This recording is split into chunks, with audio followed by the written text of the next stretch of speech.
Diyan daw yan, nilahi, no? Kuya, dito may bahay na.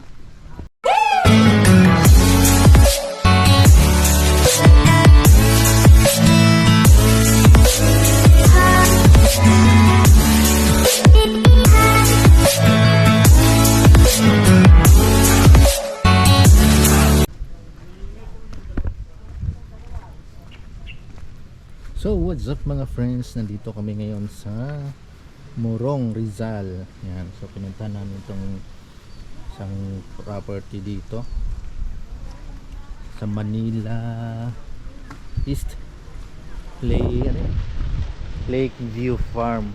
Yan, so ito dito sa may clubhouse, ito yung mga landscape. Yan. So ditong area yun sa labas na yun, taniman ng gulay. So ikutin lang natin yung sa overlooking area. So ito may coffee rush dito, ayan, coffee rush sa loob. Tapos dito titignan natin yung ito yung parang overlooking dito. May maraming huni ng ibon yun. May pugad ng ibon dun, oh. So ito yung landscape dito, palibot. So doon sa baba may mga kabahayan. Ito, tuktok ng bundok yung overlooking ko dito. Alright. Yan, ikot.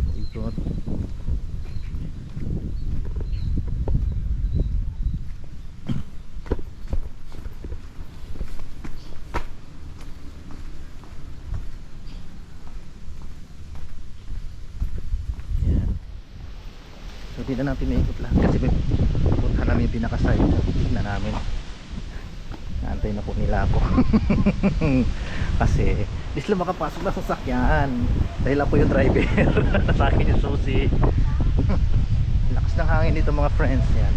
So balik dito sa pinaka guardhouse. Ito yung ano, ito din yung pinaka clubhouse dito. So maraming villas.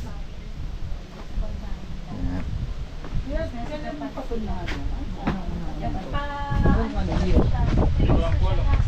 Kailan lang po ako dito? O saan? Sa Laguna Banda. Hinanap ko yung Laki ng bata. Hindi dilat ka. Ganito din. Isay ko kay Jo at sabihin mo kay Marites. Ganyan. Lalaki ng bahay. Yan sa kabila. Ito yung bahay. Yan. Doon may mga bahay pa. Sobrang laki. Grabe. Nakakalula mga friends.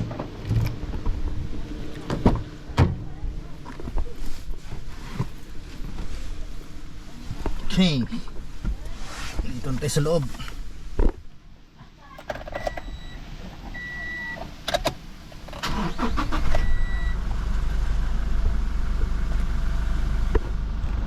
Nalagayan kasi dito eh.